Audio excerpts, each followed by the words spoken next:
Hello and welcome to the second presentation of Avalanche Canada's webinar series. First off, we'd like to thank our sponsors. We're very thankful for our sponsors and their financial support for us during these challenging economic climate and working with us to reach new backcountry users this winter. It's without those support that we wouldn't be able to continue our operations. A few housekeeping notes. As attendees, everyone is muted automatically. There will be opportunities to ask questions, and to do so, you just got to click on the raise hand icon on your GoToWebinar dashboard there, and I'll unmute you, and then you can ask the question. We'll mute you again, and then we can move on to the next person. Another way to do that is if you want to just type in a question to the question chat bar, works just as well. We're going to be leaning on those folks as well for Q&A. So today's presentation is the Renshaw Avalanche Tragedy. It's a case study based on an accident in January 29th, 2016, where 5 people died in a large avalanche while snowmobiling in the Renshaw area near McBride, British Columbia. This event involved many different groups, and the outcome was complicated as well as very tragic. Avalanche Canada worked with survivors, SAR members, and the BC Coroners Service to reconstruct this incident and better understand how the avalanche happened and why so many people were caught. This story illustrates how quickly difficult and complex scenarios can arise in the backcountry and sometimes have catastrophic consequences. Our presenter today is James Floyer. James is Forecast Program Supervisor at Avalanche Canada. When he's not working, he enjoys hitting the slopes with his kids, and in the summer, he's riding bikes and sailing around Vancouver Island. I'm going to pass it along to James now. Hope you folks enjoy the presentation.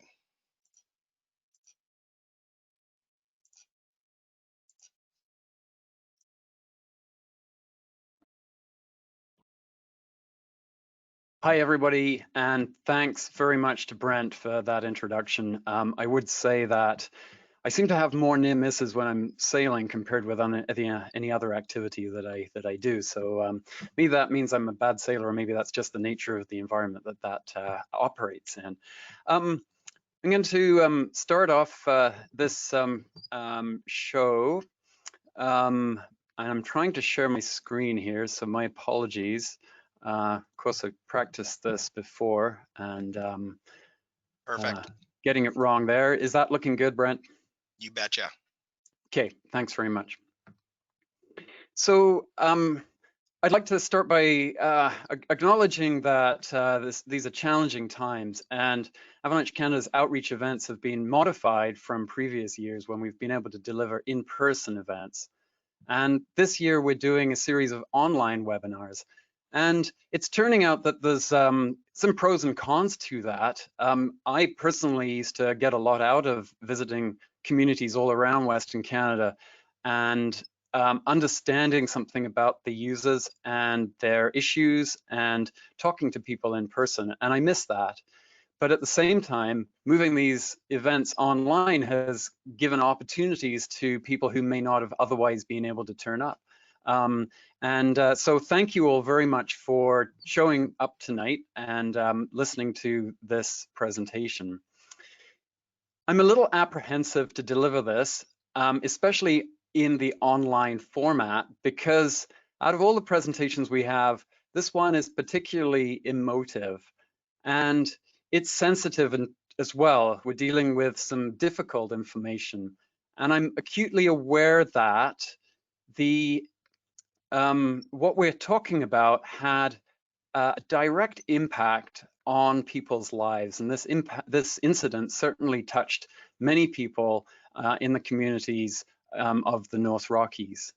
Having said that, I feel as though it's very important to be sharing this story, and it speaks to how we learn, and sharing our stories and case studies really helps other people understand events, and it's part of how as a species we learn, and we're able to gain insight and knowledge from other people's experiences, even if we haven't directly shared those ourselves. And that's a really powerful thing to do. So as part of this, I would like to extend a thanks to some of the people who've made this happen, and Carl Klassen and the BC Coroners Service played a very important role in putting this presentation together, as has the moderator of this session, Brent Strand, Mark Bender as well, and many of the family members and the victims of the tragedy involved. And I'm not going to list names and single out or speak to individual people here. That's not really part of this presentation. But I would like to extend a general thanks to the communities of the North Rockies for being open and allowing us to tell this very important story.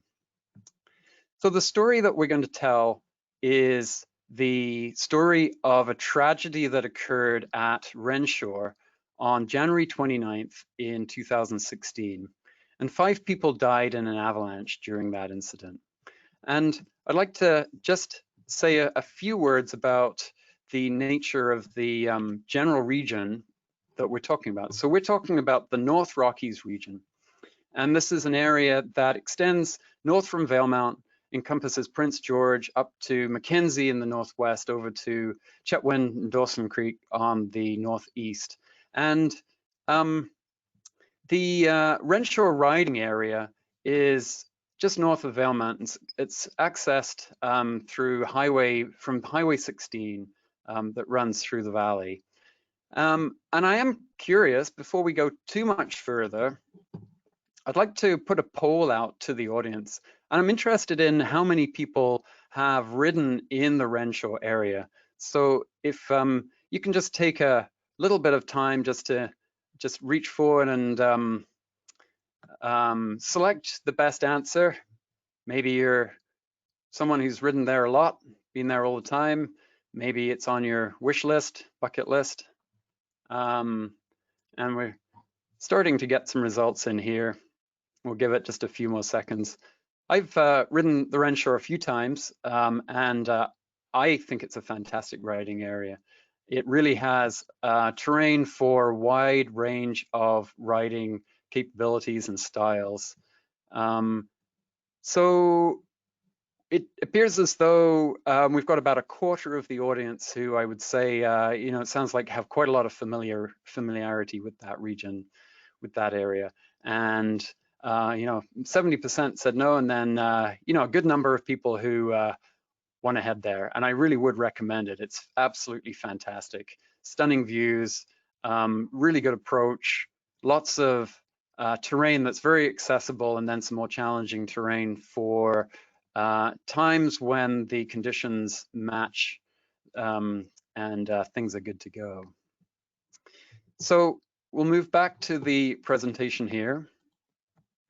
And I'm going to show a picture of the Renshaw. So we've zoomed in here to the Renshaw region, and on the screen we're showing the terrain ratings, and we call these the AITS terrain ratings, and AITS stands for Avalanche Terrain Exposure Scale. And at a basic level, it's a measure of how likely you are to be either caught or trigger or see an avalanche in those areas. And in simple terrain, there's a lot of areas that would be very unlikely to trigger an avalanche, but there are some small areas where you might trigger a relatively small slide, and then there's also areas that may be affected by runout zones from larger avalanches. So it's not non-avalanche terrain, but the avalanche hazard is certainly generally diminished in simple terrain. In challenging terrain, we see a mixture of areas that would be more likely to see an avalanche and areas where you might be able to have some relative safety. So there's usually some options. However, it does require more skill to be able to safely move through areas of challenging terrain, and you do have to pick and choose your conditions. It's generally not true that you can go to challenging terrain under all conditions. And then when we're talking about complex terrain, we're talking about steep slopes, we're talking about areas that may be exposed to multiple avalanche paths, maybe one on each side. We're talking about high frequency avalanches and the potential for large avalanches too.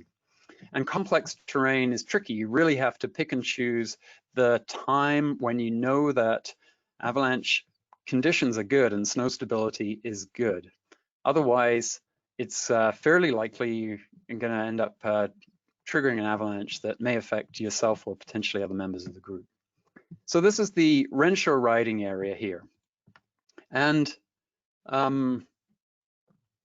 if you want to, you can follow along a little bit and you can zoom into this area if you go to our trip planner tool. So if you head to avalanche.ca/planning/trip planner, or alternatively, if you click on the backcountry resources tab and then choose the trip planner option, then you'll be able to zoom in around in different areas around the province, but you can zoom into the Renshaw particularly if you are interested in that, and then have a look at the terrain, zoom into the different features as we go through this presentation. Okay, so as I mentioned, there's a range of terrain, but when you leave the trailhead here, then there's a little bit of exposure to avalanche hazard on the trail. It's generally fairly easily managed. These are the lower runouts of some pretty big avalanche paths that come down, and generally people are moving pretty fast along the bottom of the trail. Having said that, you know, in tricky avalanche times when avalanche hazard may be elevated, certainly something to bear in mind. These are the usual riding areas close to the cabin where these riding areas see a lot of traffic. There's some pretty accessible terrain. We're talking, you know, there's a good collection of pretty wide open slopes, fairly easy to manage, lots of terrain that, you know, doesn't usually avalanche, or if it does, it's fairly small. And then the nature of the terrain in Renshaw has this series of features that have some challenge associated with it. And you kind of have to get through this barrier in order to access terrain further to the north. And so you're sort of making a choice between making a bit of a committing move. There's areas with overhead exposure, and there's some cliff features too that you know, you really don't want to end up riding over. And that does give you access to some really fantastic terrain further back. But it's not always accessible under every set of conditions. On the day that we're talking about, several of the groups had thought to go to Spirit Lake, which is sort of one of the furthest features that's furthest back in the Renshaw area. And so this was supposedly the destination for several of the groups that we're going to be talking about. The incident occurred on a mountain that was officially called Renshaw Northwest 4. And locally, that's called the bench. And there's actually sort of two elements to the bench. There's an upper bench feature and a lower bench feature. But that feature and the mountain above it is somewhere where you have to navigate to go through the common access to the Spirit Lake riding area. And here's a picture of what this terrain looks like. So we've got this upper bench feature here. This is the sort of mountain, the Renshaw Northeast 4. The actual peak might be just a little higher than what's shown on the screen. And we've got this upper bench feature here, and there's usually a trail that kind of works its way up into this terrain here. And then further down, this is the lower bench feature. And then at the bottom of the screen, we've got the creek bed. And the usual trail, you can see it here, follows this lower path here, and then comes into this little draw, crosses this draw somehow, and then pops out onto the other side, and then you find yourself in easier terrain. So this low route is generally considered the easier and the safer route through this part of the Renshaw area. This upper route gets used quite a bit. But this pull either you know, down or up if you're coming back out the other way is quite challenging, and critically it's exposed to this large slope above. So just take a couple of seconds to get ourselves oriented. This is the same part of the terrain, but it's looking from above. It's a Google Earth photo here, and I'll put on these routes here. And so we've got our upper route here coming across the tops here, and then this one pulls up into this upper bench before dropping back down into that creek bed and then across to the other side here. And then the low route that still sort of descends and comes around this rib feature here, and then again sort of tucks into that drawer and then back over into the meadow. And what I've superimposed here is those AITS terrain ratings that I was talking about earlier on. So once you're home free in the meadow terrain beyond, then we're back into simple terrain, not much avalanche hazard. And then the piece sort of coming around here is challenging terrain. And this black zone up here is our complex terrain. And this is the slope where the avalanche happened here. And it was triggered and ran through this portion of complex terrain that sort of just extends here. So we're operating sort of in a bit of a combination of complex terrain, which is certainly where the bulk of the avalanche ran and where it was most likely triggered, as well as challenging terrain, certainly through the approach. And just sort of, while I've got this image on the screen here, it is worth noting that the avalanche did run into the creek bed here and did run into some of that simple terrain. So that does illustrate that simple terrain is not non-avalanche terrain. It just is less likely to be a place where you would trigger an avalanche from. So here is the terrain from a different angle. We're looking at the meadow beyond, from the meadow beyond, sorry, back at the terrain. And you can see, this is the picture of the avalanche that occurred. But before I go into that, I am going to speak a little bit more detail about the size and the layers that it was on. But what I would like to do before I do that is paint a little bit of a picture of what the snowpack and the weather was through the couple of months leading up to the incident here. So, I hope that this picture on the screen illustrates that we are dealing with a large piece of terrain. And again, we've got the upper bench here with our route across coming down to the lower bench here, and this lower route, whoops, sort of coming in around here somewhere, would be the typical low route that's used. So it's a little while ago, 4 years ago almost, late December 2015. I'm sorry, 5 years ago. I'm losing track of time here. The snowpack in December was not that advanced. It was relatively shallow, but we did have some old snow on the ground. And conditions through December were pretty clear. I have to admit, with 5 years gone by, it's becoming a little bit more fuzzy on exactly what the details of the weather were. But I do remember that time in December being pretty fantastic, just to be out and about. Snow wasn't particularly great, but it was possible to get around and travel, and some pretty gorgeous late winter, early winter, late sort of fall conditions. So, that was sort of, approximately a snapshot of what the weather was. But what we find is when we get these prolonged periods of clear weather, when there's a good amount of sunshine, we get cold nights. It might warm up a little bit during the day, but we get surface hoar developing on the surface of the snowpack. And surface hoar are these feathery crystals. They can vary in size. You can get small little surface hoar, 2 or 3 millimeters, and you can get big surface hoar in 20, even 30, 40 millimeters. And I'm sure people can find examples of even bigger surface hoar than that. But they're feathery crystals, and they kind of grow up from the surface, and they grow in response to a temperature gradient as well as a moisture supply. And because of that, they're often associated with valley fog conditions. So when you get inversion conditions with valley fog, it's kind of maybe dreary a little bit in the valleys, but super nice up in the alpine.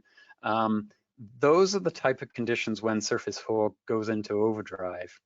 And we get these large surface hoar crystals forming on the surface. When they're on the surface, they look fantastic.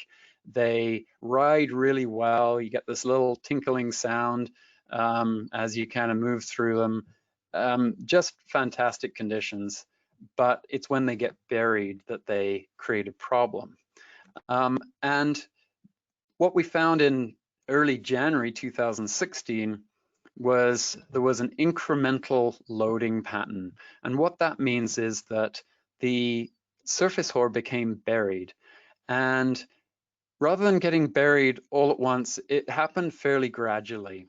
So we're talking a series of relatively small storms, and that kind of gently buried the surface ore, but it was able to stay relatively preserved.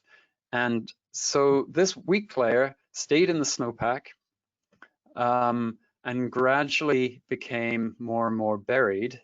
It was known as the January 4th persistent weak layer. And we call persistent weak layers when they hang around for a period of time.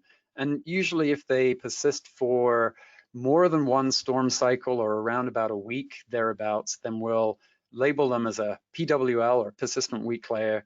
And certainly our job in Avalanche Canada revolves a lot around tracking and keeping track of these weak layers, both in terms of the strength of those layers, as well as the amount of snow that rests on top of them. And of course, we keep track of avalanche activity and snow test results and any bit of information that we can get to try and figure out how touchy or how likely these weak layers are to release an avalanche. So in the weeks that followed that, then there was some avalanche activity that was noted on these layers, but there was nothing too surprising for a little while at least. And that started to change a little bit as we got more storms towards the middle part of January. And we started to get reports from many areas that there was some natural and human-triggered avalanches, especially further south and further west. And those areas were getting more impacted by storms. And so they were preferentially seeing this avalanche activity develop a little sooner than was the case in Renshaw and in the North Rockies region. But there was a lot of discussion, both in professional circles as well as the public, about what was happening and how this layer was starting to react. And it was certainly coming on people's radar as a dangerous layer. And then on January 22nd, Avalanche Canada issued a special public avalanche warning. We issued this for a number of regions. It was quite a widespread problem, and we issued it for a large number of regions in the interior of British Columbia, even extending a little bit into Alberta. But interestingly, and maybe critically, the North Rockies region was not included in this list. And there was a sense when we made that decision that the North Rockies had less load associated with that layer, and the conditions weren't yet ripe for large destructive avalanches. And I think, with hindsight, I think we can probably see that maybe was a decision that that we might regret a little bit. But even so, there was still some messaging associated with the dangerous avalanche conditions in that area.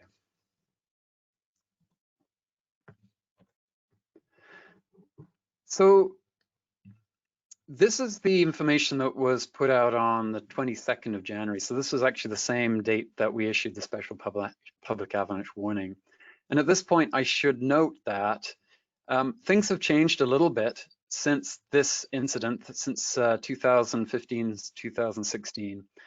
And back in 2015-16, the only information that was available was a once weekly conditions report. And this is what it looked like. It was text-based. It was fairly dense here, but we did talk about avalanche problems and discussions and give some travel advice. There was no danger ratings. And I think there was a general sense that this product was fairly inaccessible to many riders, especially people who were looking for, I guess, a quick, succinct snapshot of what conditions were in order to be able to make their decisions. Since then, we have put in place a field team. They're based in Prince George, and they now go out through the week and primarily gather data for us to produce an avalanche forecast for North Rockies. And that information gets fed back actually to our center here in Revelstoke, which is where I am right now. And we produce a forecast. Last winter was actually the first winter we produced an avalanche forecast for North Rockies. We did it 3 times a week. This year, we're increasing our frequency to 4 times per week through the winter season. So we have made some progress. But back to our story, back in January 2016, this was the information that was available. But I can highlight here in the discussion here, we did go ahead and note that we issued a special public avalanche warning for the Caribous just to the south. And the basis of that SPAW was a persistent slab problem that was expected to survive through the storms as well as remain touchy. Storm amounts are lower for the North Rockies compared with regions to the south, so less weight is expected to be added to the snowpack. However, the basic snowpack structure is similar. I would suggest a cautious approach to riding in the North Rockies mountains this weekend and early next week. So this information was sort of being put out in the run-up. So this is approximately a week before the event. And then sadly, the day after that, there was a snowmobile killed in Torpy. And it was actually happened in Torpy Sand or Sandy.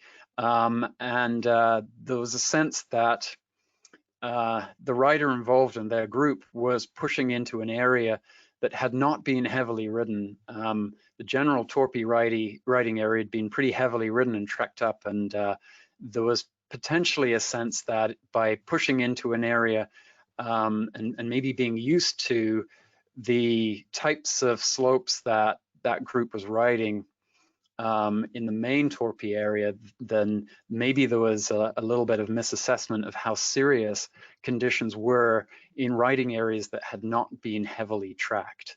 And you know, that point I think is quite important, very pertinent to the snowmobile community, that it's really, really critical to make assessments, you know, that reflect how much or little avalanche traffic, sled traffic those areas have had.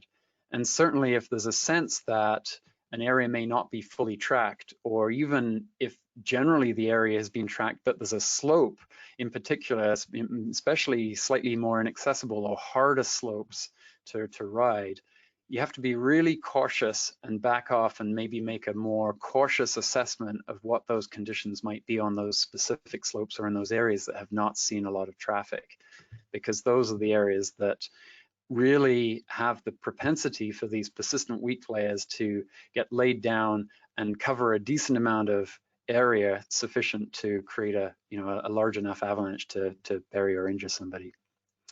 So this incident happened January 23rd, very sad, obviously, for the community of Prince George because it was a local rider. There was also some Mountain Information Network posts, and our Mountain Information Network has become more and more popular recently. And the basic idea is that this forum or this platform, if you like, is accessible to anybody. And we really encourage users to submit their information to the Mountain Information Network, and anyone can sign up and put information in. And we really love it when there's photos. And this was a really high quality post that happened on January 23rd here, with some good information here, some comments, 30 centimeters of fresh snow sitting on surface hoar. Slab avalanche observed, so there was an avalanche relatively small. So this was 30 centimeters down. So at least in this area, and this was reported from Pine Pass. So it was slightly removed from Renshaw, but again, in the context of this very widespread surface hoar problem, this would be and should be considered relevant information to that. So in Pine Pass, buried 30 centimeters down, and that 30 centimeters is interesting here. And if I flip forward to this next slide, I'll try and highlight, this is the weak layer here that I'm highlighting with this laser pointer here. And it really pops out in this snow pit that the rider here managed to partially dig with their sled and then just dug out the rest. This is a great way to dig a snow pit to have a look if you want to start analyzing in more depth what the snowpack structure looks like. But here it is, buried around about 30 centimeters. And the 30 centimeter depth of burial is quite a critical threshold. It's often when we consider that conditions are changing from something that's probably just going to be great riding conditions into something where slab avalanches are going to be more likely, and the size of a potential avalanche is going to start to get big enough to really impact people as they're riding. So the 30 centimeter burial depth certainly, is a good rule of thumb if that's what you're looking at on top of a weak layer. So there it is, the January 4th weak layer in that snow pit. And here's our kind of representation of the snow pit here with our slab. That's our cohesive mass of snow that sits above this weak layer. And this is what's going to release as a single unit, potentially if it's triggered, and then the old snow that's going to form bed surface below. And here's a picture of those crystals themselves, and you can see pretty large. We've got around about 2 centimeters, 3/4 of an inch size on those snow crystals. Again, that was in Pine Pass, so but certainly indicative of the conditions in the area. So on January 27th, then there was a storm that impacted the North Rockies, and we saw some pretty good snowfalls, but maybe not quite as much as was expected. Certainly some strong winds and warm temperatures. That was what was in the forecast. And in Revelstoke, we suspected that a natural avalanche cycle would probably occur in that area. And we were a little surprised when there wasn't really any significant reports of natural avalanche activity through that storm. And, it seems maybe as though maybe a little bit less snow than had been expected maybe came through. The storm continued into January 28th. And that was the date when we released another avalanche conditions report. And we continued to talk about persistent slabs on surface hoar layer. And we continued to, this was our in the travel advice section, and the forecaster wrote, manage your groups so there's only one person on a slope at a time. Ensure other groups in the area don't cut into slopes above you. So, we're trying to push that advice that when you're in a riding area, if there's other groups around, try your best to maintain some situational awareness and avoid a situation where you've got one group above another, or even one person above another. And here in the weather and current snowpack section here, we highlighted areas like Pine Pass, Torpy, Renshaw, possibly Tumber Ridge, having this condition with the buried surface hoar in the mid-pack. And my colleague wrote, my sense this is a classic layer for concern. So we're trying our best, but like I said, I think, we very much acknowledge that, again, this conditions report was not the best way to reach riders in this area. And, sort of say again that, I hope that our moves to providing avalanche forecasts for the North Rockies have gone some way to improving the information delivery in that area. So the storm let up a little bit on the 28th, and then on the 29th, we had a fantastic day with clearing skies, cooling temperatures. And of course, this is the classic post-storm time when everybody wants to go into the mountains, and it coincided, of course, with a weekend as well. And there was 250 trail passes sold for Renshaw. So a very busy day. It's a popular area, but even, that is a good day for Renshaw. And among the many parties that left the trailhead that day. There was 4 particular groups, and we're going to call these Group A, Group B, Group C, and Group D, and have a little bit of a closer look about the details. In total, it was 18 riders, and most of the riders hailed from Alberta. So here's the picture of our slope here, the bench, and I'll put our routes on again. So we're going out via this low route, and then at least one of the groups had already made it out to Spirit Lake and was returning. And I think there's a sense that there was at least one, possibly 2 groups that had made it out to Spirit Lake. At least one had gone out via this low route. It's a little unclear where the second one had gone, whether they'd gone the high route or the low route. And there was 1 or 2 groups returning, and they'd chosen to return via the upper route here. And that would involve making this pull up the slope here to gain the upper bench. There's a little bit of a sense that there may have been some tracks up to the upper bench. Again, it's not completely clear whether that was the group returning or whether there'd been other groups in this area that maybe had just ridden up and sort of got up to this upper bench and maybe decided to turn around. So there may have been some previous tracks. And there's the sense that that likely drew 2 of the other groups up and facilitated their approach from this side here and maybe encouraged them to gain this upper bench. But whatever the decision, and it's not really our place to second guess these decisions here, but whatever set of decisions, then we ended up with some groups converging on this slope here. And there's a sense that these 2 groups here, Group A and Group B, most likely approached from this side, the left-hand side as we're looking at it. And they were sort of stationed on the upper bench. I think the general feeling is that they were most likely heading this way out towards Spirit Lake. And there was a second group who were waiting to climb up, most likely returning, and they were waiting to climb back up to this upper bench here. And 3 of the members of one of these groups, see these labels here, C1, C2, C3, had probably made the climb and then were waiting for their companion here, this fellow here. And this group D here were kind of stationed on this side here.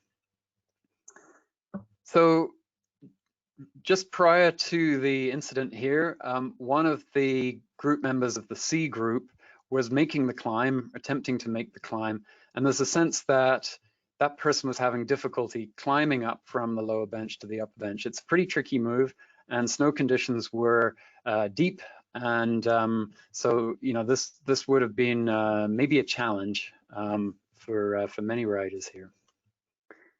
And there was a second person on the slope from the D group here, and I think the sense is that that person had attempted the climb and fallen off his machine and was trying to climb back up and might have made it back to his machine or attempting to start or dig the sled out or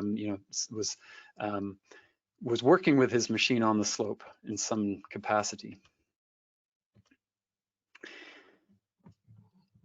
There's been a few reasons suggested why one of the group members who was stationed on the upper bench decided to make a little bit of a move.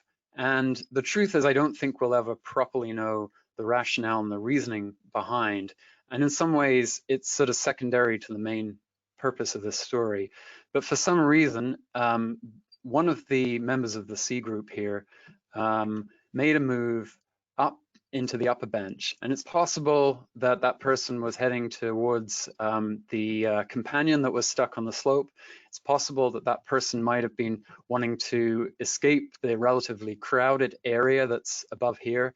And there's also been a little bit of a sense that maybe it wasn't just one person that moved, maybe it was several of those people on the bench were getting a little antsy, maybe considered that it was getting a bit too crowded and wanted to move off.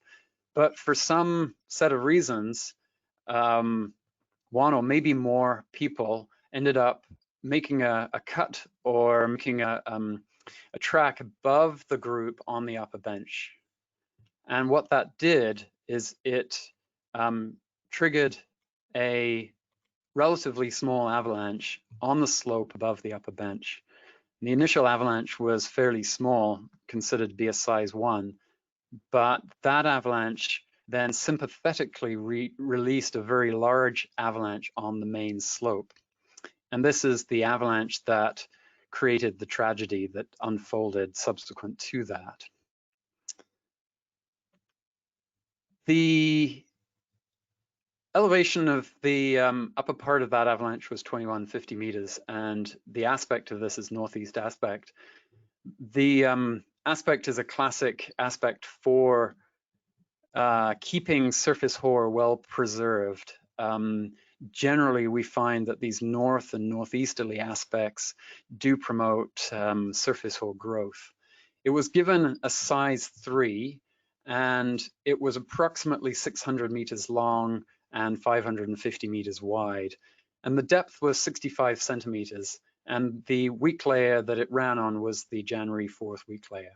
So we've gone from 30 centimeters maybe a week ago to a depth of 65 centimeters. And that increase in the depth to that weak layer is very critical for allowing such a large avalanche to occur. Typically, if the weak layer is only buried relatively small amount, you won't get an avalanche of that size. The slope won't support an avalanche of that size. It'll sort of peter out before it propagates all the way across the slope. But once it gets to a depth of 65 centimeters or more, then it can propagate quite widely. Another note on that, 65 centimeters is almost one of the critical depths because it still remains relatively triggerable. The force that's penetrated through the snow will still be sufficiently great, by a rider on a snowmobile or even a skier to be able to trigger something at that depth relatively easily. So we really do see that our large dangerous avalanches to people do fall into that sort of 60, 80, 100 centimeter kind of range. One little interesting quirk about this avalanche was this little piece of terrain that did not release, and we call this hang fire, kind of for obvious reasons here. It's hanging in there, potentially going to fall down, but it didn't release. And this group here that was waiting to climb the slope on the right-hand side was quite protected, and it's very lucky that that piece did not release, and the outcome could have been worse for this particular part of the group here if that had have released.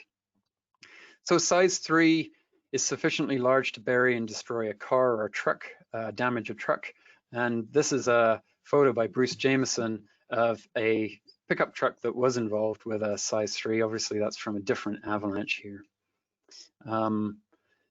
This is a picture of the avalanche in question itself. So, this is the kind of destructive damage that you can see. And obviously, avalanche of this size is certainly sufficient to bury, injure, and sadly, we did see it killed 5 people.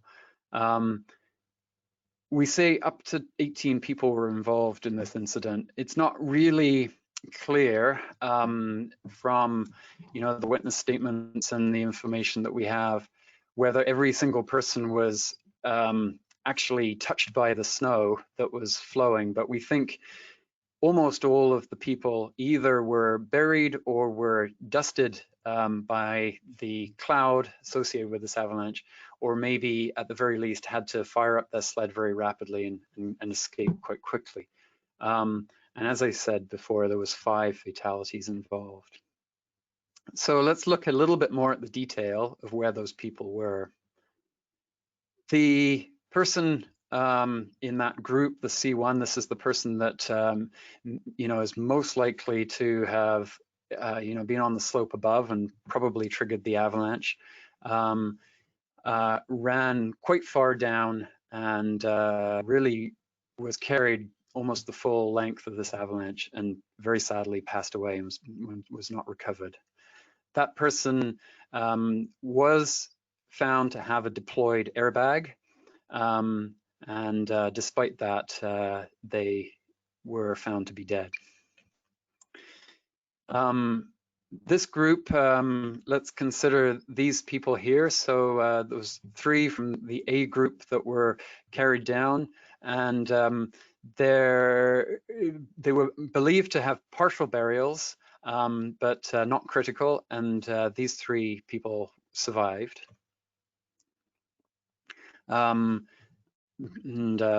Oh yes, that's right. There's a detail from the A1 was rescued. This A2 person with a partially blocked airway was rescued by a companion here, was also partially buried but managed to self-extricate. This person from the A group, was swept away very far and was found to be in a terrain trap with quite a deep burial. And was found to be deceased. So let's consider this B group, and 2 of the B group were found to again be far down in this gully feature, in this creek bed, with fully deployed airbags, and yet despite that were found to be fully buried. And were found to be deceased. This person here may have been quite lucky, carried the full way down. Again, looks like they may have even come into the terrain trap and maybe been pushed out a little bit. That person's airbag was not deployed, but they were able to dig themselves out, and heroically, that person hiked back up to the slope to assist with the rescue of a companion further up the slope. This person here did not go too far down the slope and was able to self-extricate. These 2 people here from the C group, again, had a fairly, did not go particularly far down the slope, but one was found to be fully buried, this person labeled C2, and one was found to be partially buried, this person labeled C3. And the story that we were told is that the C3 managed to self-extricate themselves again before searching for and locating and unburying their companion here, this fully buried C2. My understanding is this is a father and son group that managed to, that had a good outcome here.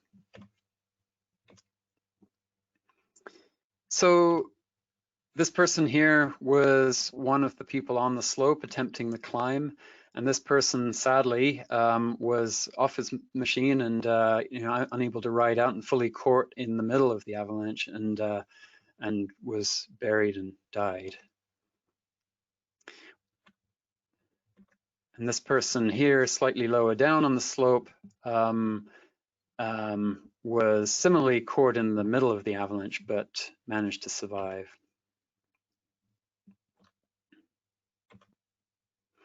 This group here on the right, I already mentioned that there was a portion of the avalanche here, I think you can just sort of make it out in this bit here, that didn't release.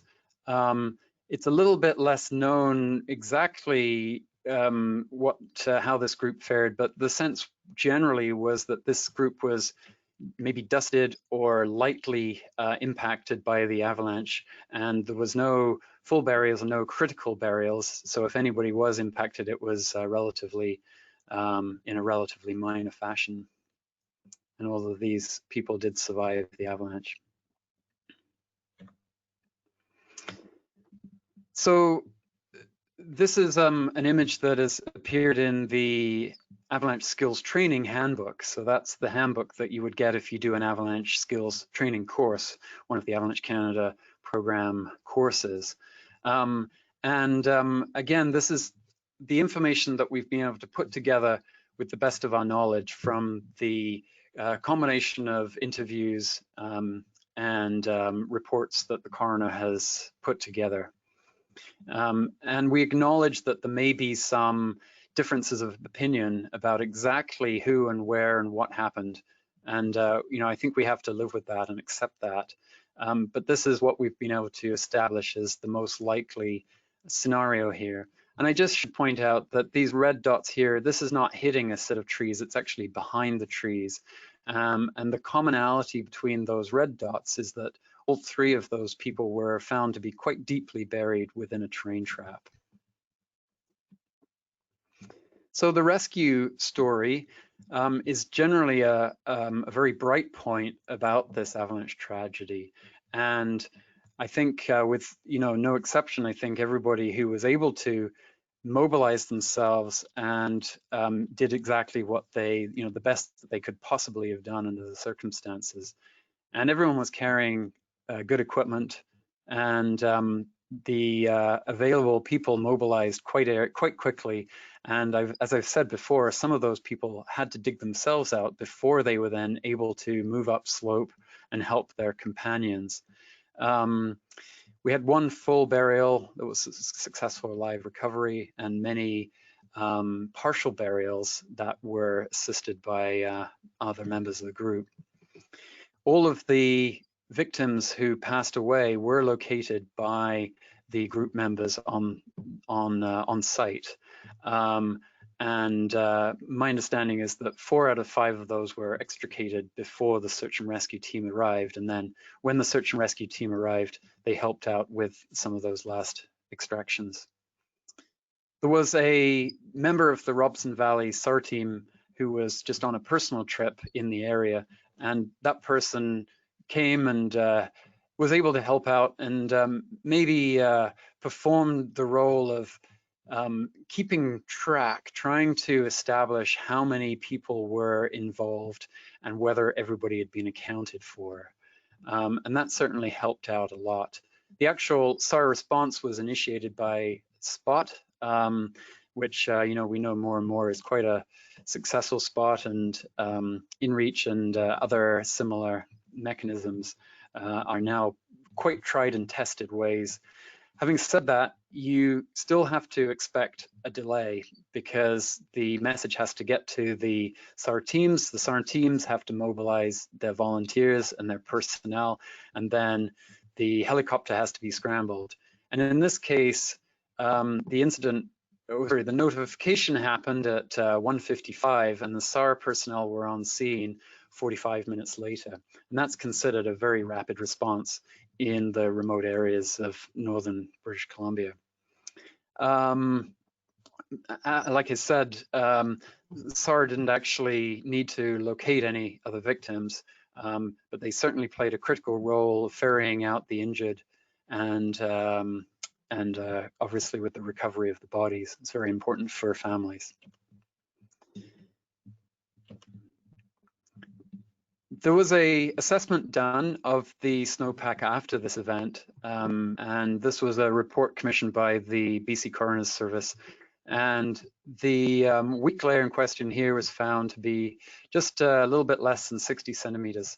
And there was some snowpack tests done on that that certainly indicated that this was a weak layer that needed to be taken seriously here.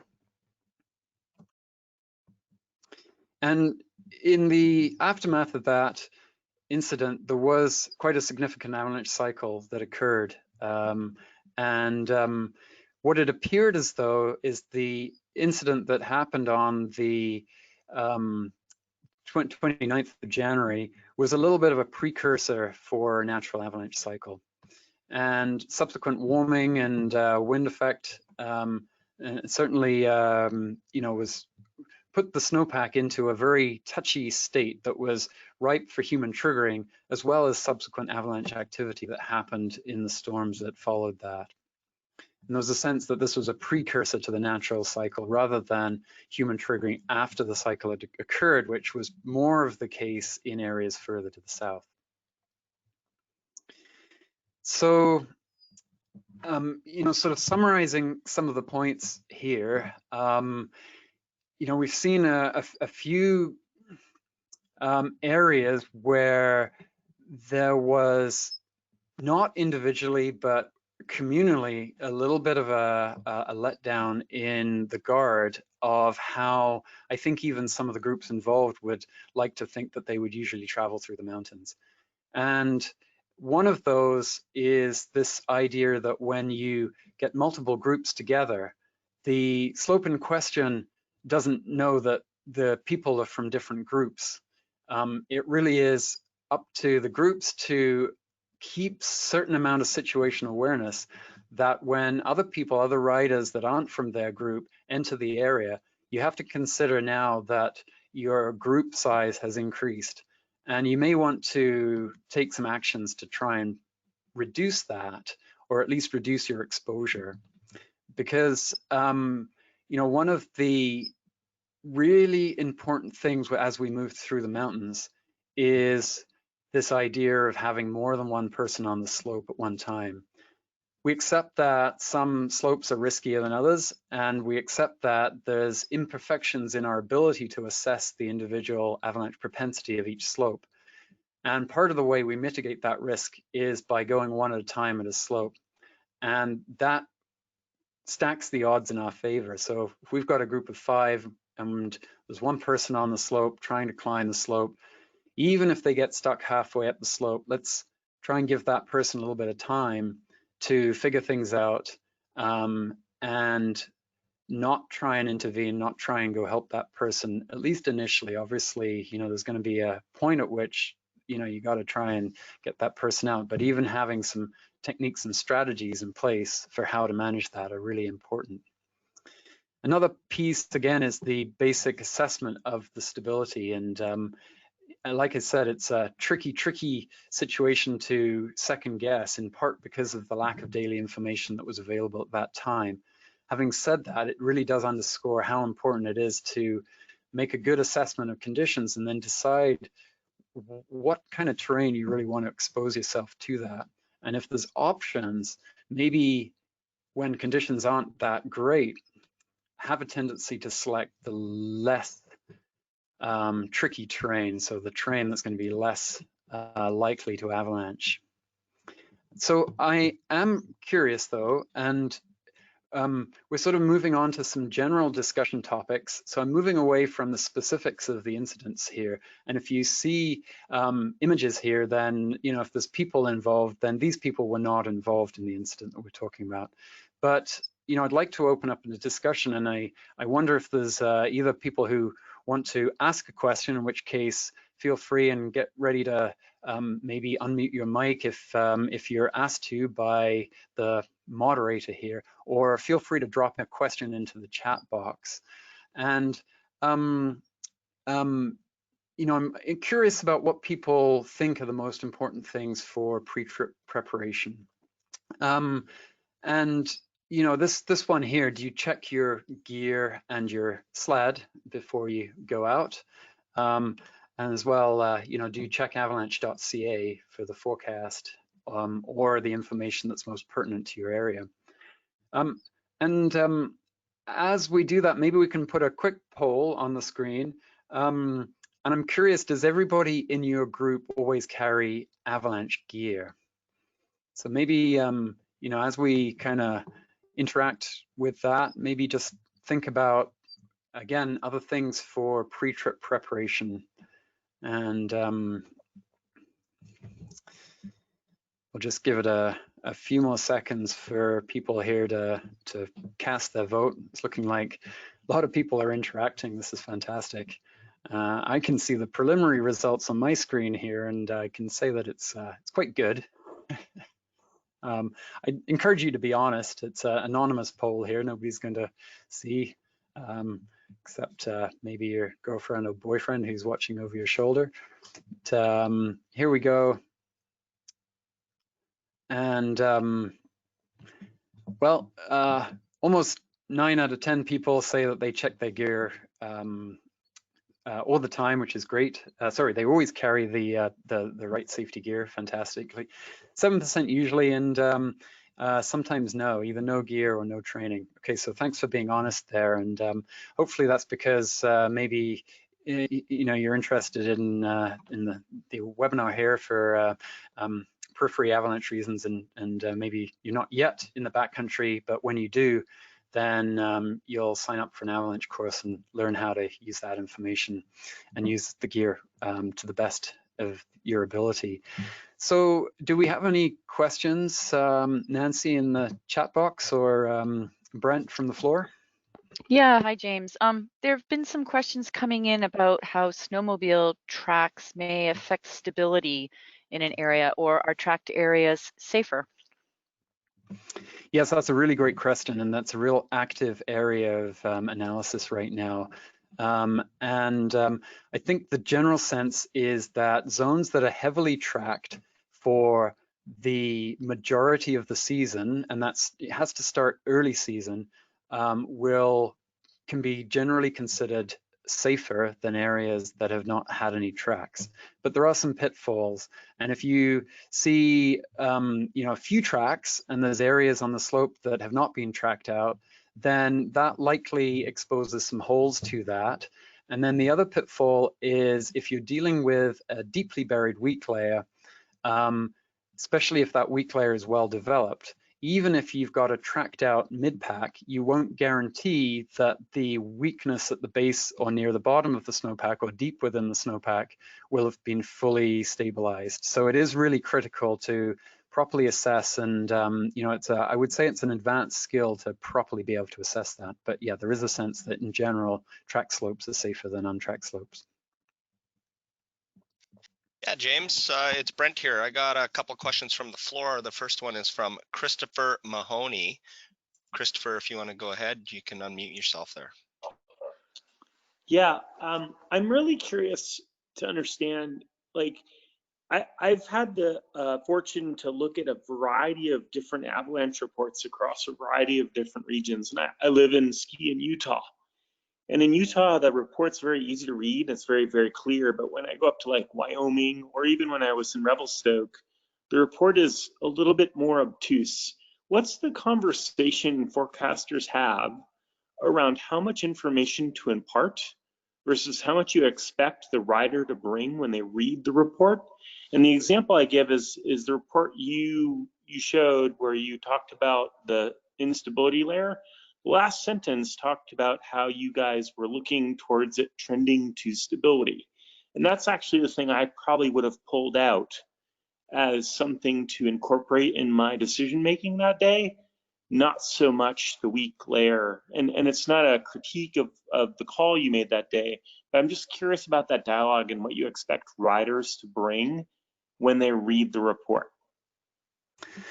Yeah, that's a really great question. I think one of the points to that, does speak to our transition from what we would consider an old style conditions report to a more modern style avalanche forecast. And the more modern style avalanche forecast leads with a series of danger ratings, which are colored and have names that speak to the basic avalanche danger. And what we're finding is that those are accessible to a wide range of users. And what we encourage people to do, especially more advanced users who are looking to get into more serious terrain, is go beyond the avalanche danger ratings into then the next layer of avalanche problems. And the avalanche problems are organized in ways, again, that we hope make it easier to assess where more specifically on the terrain those hazardous areas are. Are we dealing with wind slabs that are going to be near ridge tops on specific aspects? Are we dealing with a buried surface hole layer like we talked about in this incident that might be widespread, but maybe has a certain elevation band where it's most active? Or are we dealing with a storm slab that's blanketing things at all aspects and all elevations? So, that's how we're moving things. And I accept that the old text-based approach, I think, had many flaws.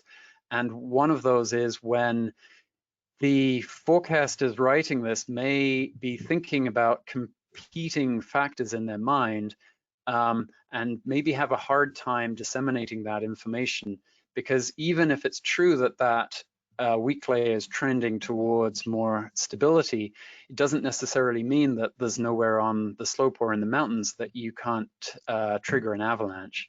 So, you know, then it sort of ties back to our training and assessing those conditions and where it's appropriate to ride in the terrain given those conditions.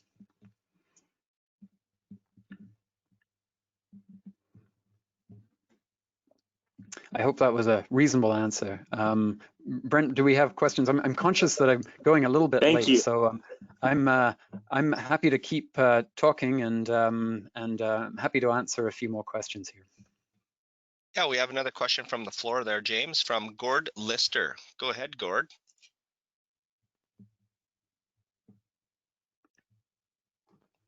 Hi, Gord Lister. You're muted there if you're trying to give us a question off the floor. We'll give you another chance, and then we're going to move on to someone else.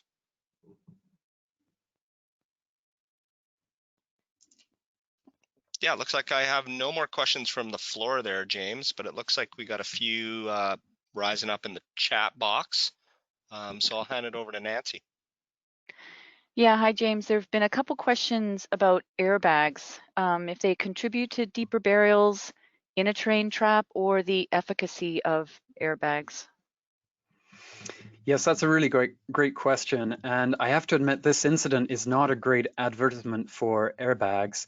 Having said that, Avalanche Canada does recommend airbags, and there has been a very high quality study done about the efficacy of airbags. And the sort of take home statistic is that if we were suddenly to miraculously outfit everybody with an airbag, then we would expect approximately a 10% improvement in mortality given everybody else's decisions. Every other aspect remains the same. So, you know, we do believe that they are effective, but in the context of terrain traps, you're absolutely right. That is where they tend to not be as effective.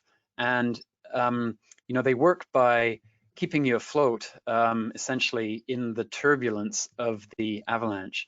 But if you get pushed into a terrain trap and the person wearing the airbag has essentially slowed down or become stationary, but the snow is still moving, then the snow that's moving above still has the ability to pile up on top. And that's sort of likely something like that is what happened in this incident.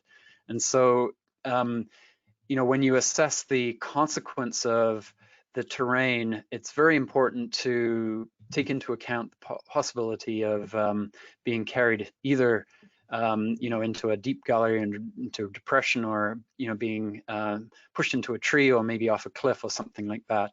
And those features, the airbag is not very likely to improve your outcome in those circumstances.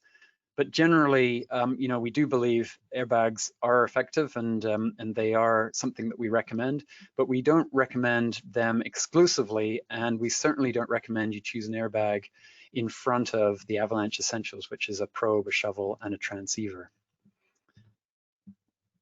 So maybe while we think about it, the next question, I'll move on and just push up the slides here. So, you know, it's also critical to check the weather. I think we're all in the habit of doing that.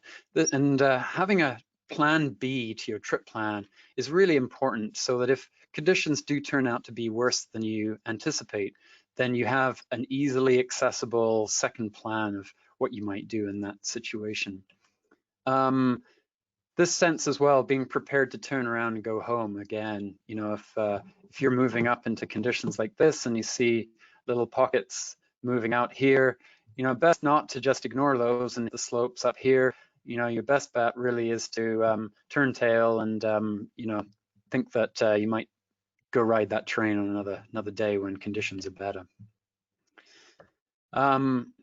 This idea of group management here, and having strategies to manage your group, again, is very central to this story, and you know, speaks to that idea that, again, if groups combine, then suddenly the size of your group has become bigger, even if those other people weren't in your group.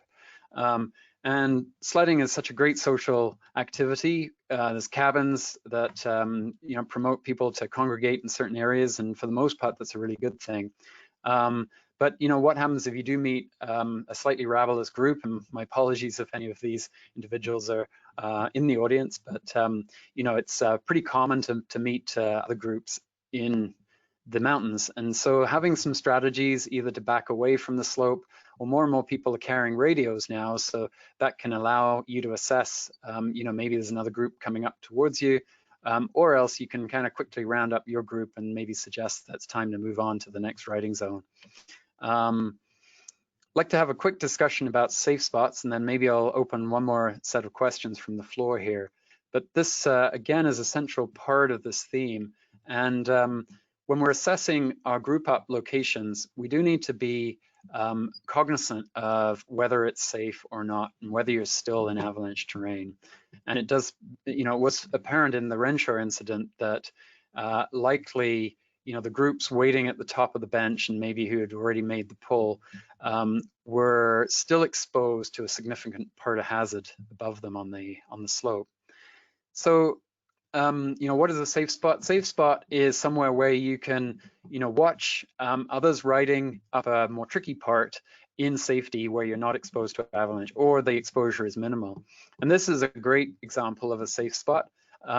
Person's looking over, they're able to watch this person on the slope make this slightly tricky climb. If that one person on the slope was to have a problem or get caught in an avalanche, then these people waiting here are able to respond pretty quickly. We can't really see what's above this this rider here, but you know, it's likely that this is the right kind of terrain that's probably not going to avalanche or be affected by an avalanche in this gully here. How far away from the slope is safe? Well, you know, it really does depend, but many people, including professionals, have been surprised how far avalanches can run, especially when you're dealing with a somewhat deep, weak layer that is able to promote a large avalanche that goes wall to wall. So a couple more examples. I like this one. This is a pretty good group up location. You know, and possibly if this slope was very loaded and very touchy, then you know, you might think that an avalanche might come down into this flat area. But critically, the distance mostly up the valley here is quite good with the long flat slope. So in almost every conditions, I think this is probably a pretty good spot. This one is a very serious piece of terrain. It's the kind of terrain that you'd want to absolutely 100% be sure of your assessment and that the slope was fully stable before committing to this. It's really the kind of slope you want to leave for very good low avalanche danger type conditions. These people are grouped up the bottom. This is not a smart place to be parked. Best to move quite a bit further back. You know, these little trees have almost certainly been impacted by avalanches. These larger trees, less so. So, you know, move back to the larger trees or at least very close to them, and keep your sleds able to move rapidly out, you know, with the kill switches up and leashes attached if you need to start a sled very quickly. So I'm curious, do people put a lot of effort into assessing safe spots, or have other questions that you might want to bring up?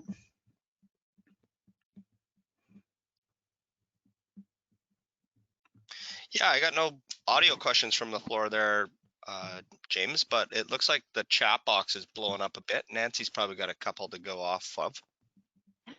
Yeah, hi James. Question about ski bikes and going into terrain that maybe sledders go into, but how safe is it going into untracked area versus tracked area? Maybe that goes back to that tracked question earlier. Yeah, that's a great question. And in terms of snowbike versus sled, I wouldn't think there's very much difference between how much pressure you're going to put on the slope. In fact, there isn't actually much difference between a snowmobiler and a skier, with the exception that if you're really running your track fast and you're really pinning it up and wheeling up the slope, you're likely to dig down a little deeper and maybe get some of the force going deeper into the snowpack. But you know, the untracked slopes are where you are going to be more likely to find a slope that is going to have the intact persistent weak layer present, or any weak layer for that matter. So, you know, I think that discussion is very similar. One of the features about snow bikes is that they're very nimble, and that you can use that to your advantage or potentially disadvantage. And so that nimbleness allows you to move around features, like rocks or trees and stuff like that. And you might be able to find your way from safe spot to safe spot if you're being smart about it. But also you might find yourself, as you move up sort of through a steep treat area, suddenly on a steep part, and you're sort of feeling a little bit like you just have to make that move into this steep, slightly open sort of slope that's maybe in the trees or something like that. And that might be exactly where nobody else has been able to get to. So the chance of seeing tracks there are very small, but that's exactly the kind of steep, untracked slope that might be more likely to avalanche. So I think snow bikes have both pros and cons, and so it's up to the individual riders to really figure that out and make the most of those characteristics. Thanks, James. And another question, is there an optimal group size for snowmobilers? Yeah, I think that's a really great question again. And, Sledder's the balancing having enough people to act on any potential problems with not having too many people that it gets unruly. At Avalanche Canada, we never advocate people going out into the winter mountains by themselves. So, the minimum really is 2. And if you're, with a party of 2, then again, you're going to have to be quite diligent to only expose 1 person at a time, because you've only got 1 rescuer in case of anything going wrong. I think the 2 to 6 sort of is probably the sweet spot there. Maybe 4 to 6 or something is probably the sweet spot.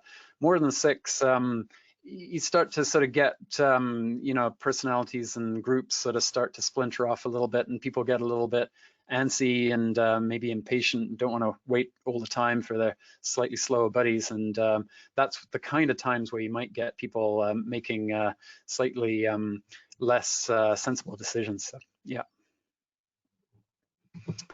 So maybe I'll keep going just a little bit here, and I'm going to just speed through these last points here. So terrain familiarity, it is important, obviously, to know where you are and what kind of slope you are. And if you're in unfamiliar terrain, are you following tracks, or are you actually making decisions as you go along, mindful decisions about what terrain to go in?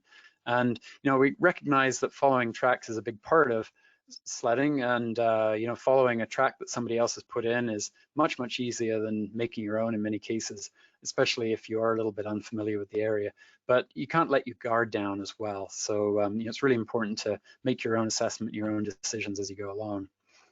We talked about airbags. Avalanche Canada does recommend them. We don't have any brand preference over another. But they're not magic bullets, and it doesn't reduce the need to have your Avalanche essential gear and practice with those. We really do recommend that you take some time and practice, with the group of riders that you're actually going to ride with, and in real world conditions as well. So, with the gear on the sled. And then maintaining gear as well is vital, and it's that time of year where we really want to be thinking about that. So I'm looking down at the time here. I have run over a little bit, so my apologies for that. I don't think we're going to take any more questions at this time. Hopefully, we've got some information here, and Avalanche Canada's mandate is public avalanche safety for Canadians, and so we are available to provide information in the different avenues that we do that. And of course, we're looking forward to the winter, and we're looking forward to providing avalanche forecasts for all of our areas this winter, and particularly for the North Rockies. So I will just have a little snapshot look ahead to what this winter is going to look like. We recognize that these are unusual times and challenging times, but we're going to be issuing forecasts from late November through to late April, and that's our strong intention to work through the whole of this season. Of course, we don't fully know how the situation with the pandemic is going to play out, but that's our strong intention to do that at this time. In the North Rockies region, I mentioned that we're going to be issuing forecasts 4 times a week. That's on Monday, Wednesday, Friday, and Saturday. Those forecasts, that allows us to have a and new up-to-date information on both the weekend days as well as through the week as well. And our field program based in Prince George is going to be doing regular field missions, and they'll be posting and providing information and posting those on social networks, Facebook, Instagram, as well as the Mountain Information Network. And this Mountain Information Network, if you're not a user or someone who contributes to that, I really would encourage you to check it out. It's not too mysterious. It really is just the blue pins that you see on the map page of Avalanche Canada, and you can submit one of those blue pins. You don't need any qualifications to do that, and we're going to make it easier this year. We're providing some enhanced features and functionality that's going to allow you to go in and edit your posts. If you've posted something and you don't quite like it, you want to tweak it, delete your posts, and hopefully make it a little bit easier to use and find. So those are what we have. Oh, and we have one more thing. We've got a forecast by SMS initiative as well. And we're planning to be able to serve maybe remote communities. If you've got an inReach device or a spot that will allow you to message, you can send a message and we'll send you back a shortened version of the forecast. It will also work from a regular cell phone. So and we'll be providing details closer to the start of the forecast system on how to use that. So that's all that I have. Once again, thank you very much for joining. You know, I recognize again the impact that this tragedy had on communities of the North Rockies. And you know, it's not really Avalanche Canada's place to identify victims. And so I won't mention full names here, but I would like to just take a moment to remember and to recognize the people who perished in this tragedy. And that's Vincent, Tony, Ricky, Todd, and John. So our memories are with you, and you know, thank you for the posthumous participation. And you know, we hope that this story is in the end a positive story that promotes avalanche safety, or at least helps promote that moving forward. So once again, thanks everybody, and I will pass this back to Brent.